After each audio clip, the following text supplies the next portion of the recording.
A blessed good day mga ka-newbie, I'm Noel and welcome to my YouTube channel. In today's video tutorial, I will share to you the 3 powerful Chrome extensions that you should have. But before we start, if you are new here in my YouTube channel or not yet subscribed, please don't forget to like, subscribe, and hit the bell button icon for updated weekly educational video tutorials. Now, let's start.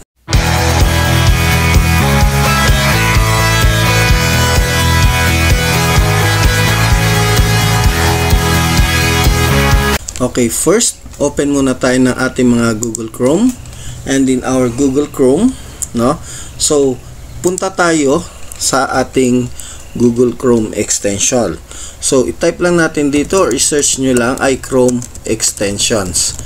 Then, pag enter nyo siya, itong Chrome Web Store, ito yung ang i-open natin. So, andito na tayo ngayon sa ating Chrome extension. So dito tayo or dito natin hahanapin yung tatlong powerful na Chrome extension na yon.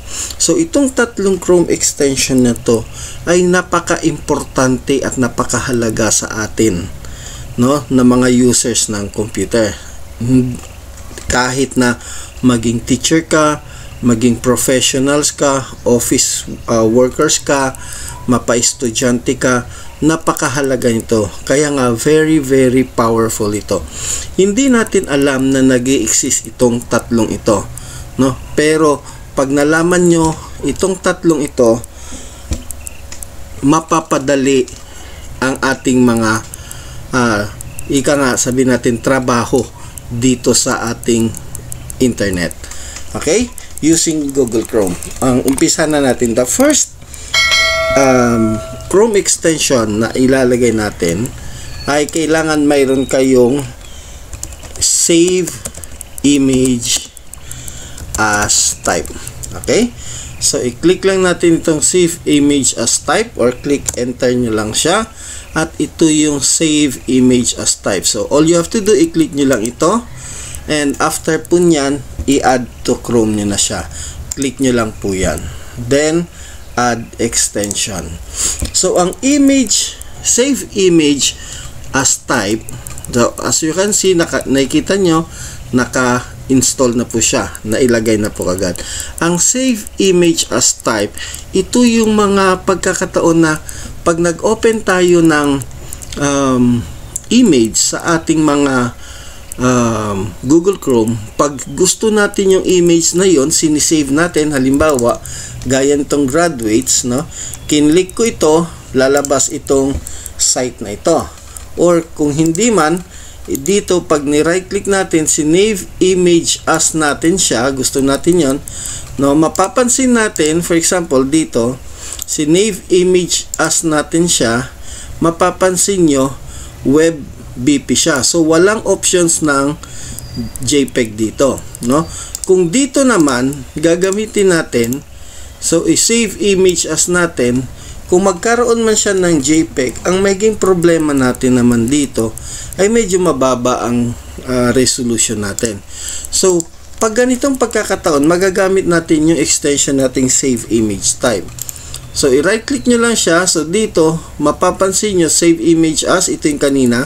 So, dahil nga web siya, so, ang site, ang website, ang isi-save nyo pag ganyan. So, ang mangyayari, i-right click nyo siya at dito sa baba, nakalagay na po ang save image as type.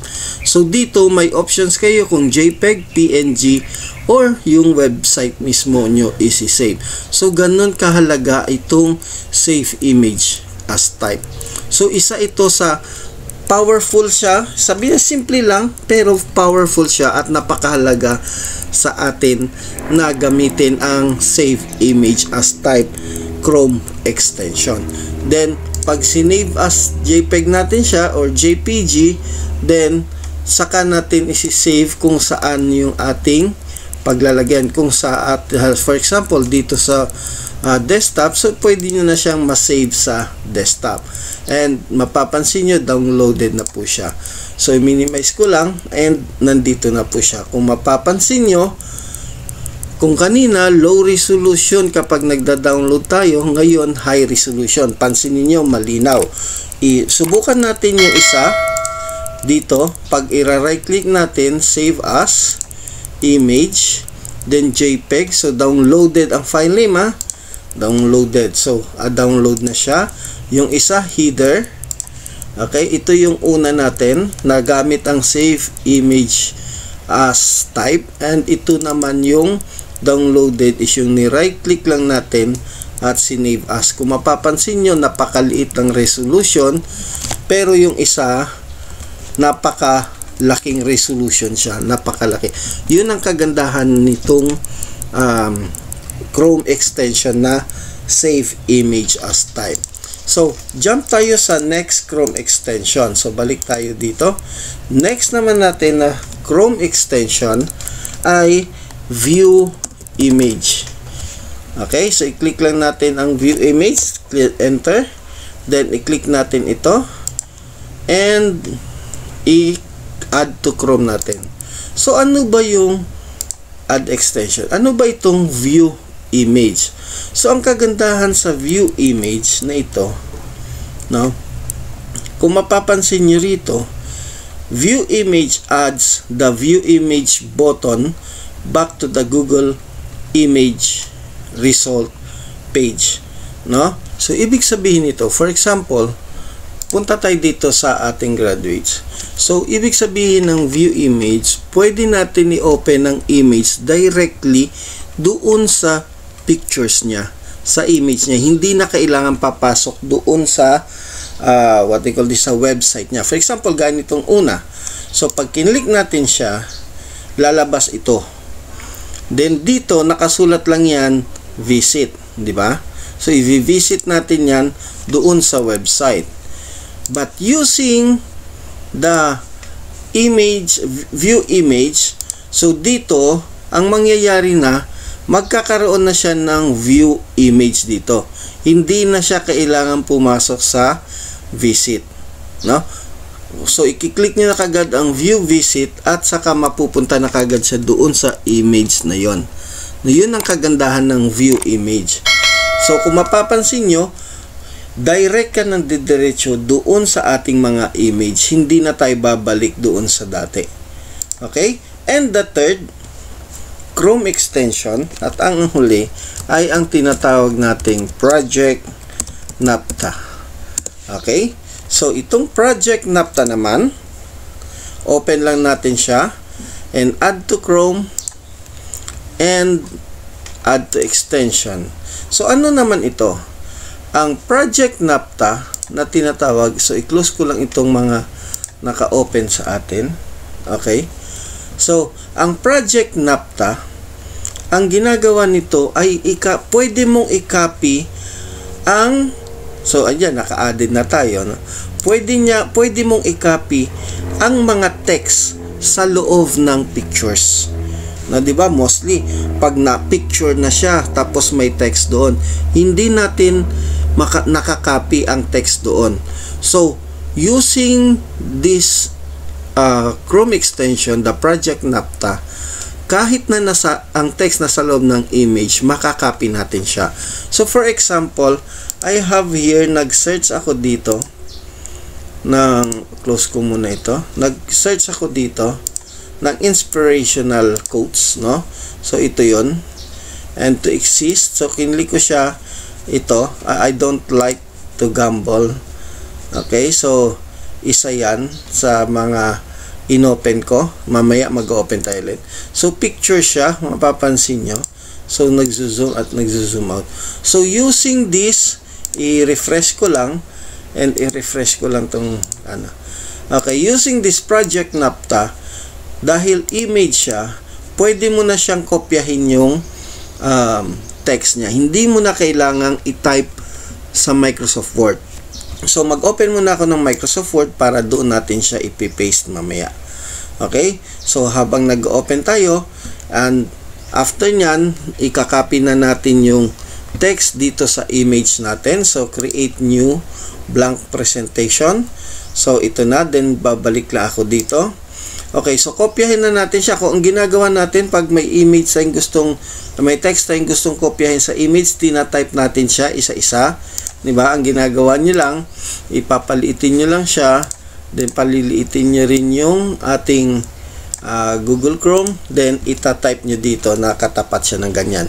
So today, hindi nyo na kailangan yan. Using this Project Naptak Google Chrome extension, pwede nyo na siyang kopyahin. So ang gagawin nyo lang siya, itatapat nyo lang doon sa text, and you have to drag na and Control-C, copy, or right-click, copy text. Then punta kayo sa Word and right-click paste, or Control-V para sa paste. No? So mapapansin nyo, nandiyan. Ang ano lang natin ay aayusin na lang natin tapos. Okay, so gaya niyan, ang Gambi na lang na kopya niya, hindi niya nakukuha lahat ng text. But still, madali na natin i-edit. Ang importante ay nakopy natin siya. So i-edit nyo lang siya. Minsan magkadikit, gaya nitong but if, no? There's one thing I'm willing. Okay, so yung willing, nawala yung isang L. To bet on each myself. Okay, so yun yung nakopy natin. So try natin ulit. Open tayo ng ibang code. So let's say itong to exist, no? So yung may picture na lang, let's say ito, image na ito. Okay, then view image na natin agad para nagamit natin siya. Then itapat lang natin dito sa ating text. Then Control-C, copy. Then i-paste natin dito. Right click, copy text. Then Control-V, paste. So kung mapapansin nyo, na-copy natin ang ating text dito sa ating image. So ganun siya kaganda, no? Gaya na sabi ko, i-double check nyo siya kung may mali. So papansin nyo dito, na-copy siya, pati yung link niya nakakopy. So i-double check nyo lang siya para makita nyo kung lahat ba na-copy or hindi, at yung arrangement i-edit nyo lang siya. So that's it. That is the 3 powerful Chrome extension na kailangan nyo malaman at kailangan nyo magkaroon sa inyong mga computer para sa ikakabilis ng ating mga trabaho. That's it mga ka-newbie. Sana meron na naman akong naibahagi sa inyo na bagong kaalaman, at para sa mga susunod na video tutorial, mag-subscribe to this channel and click the bell button icon para sa mga updated video tutorial. If you have any comment, suggestion, don't hesitate to comment below. See you mga ka-newbie, hanggang sa muli. God bless and stay safe.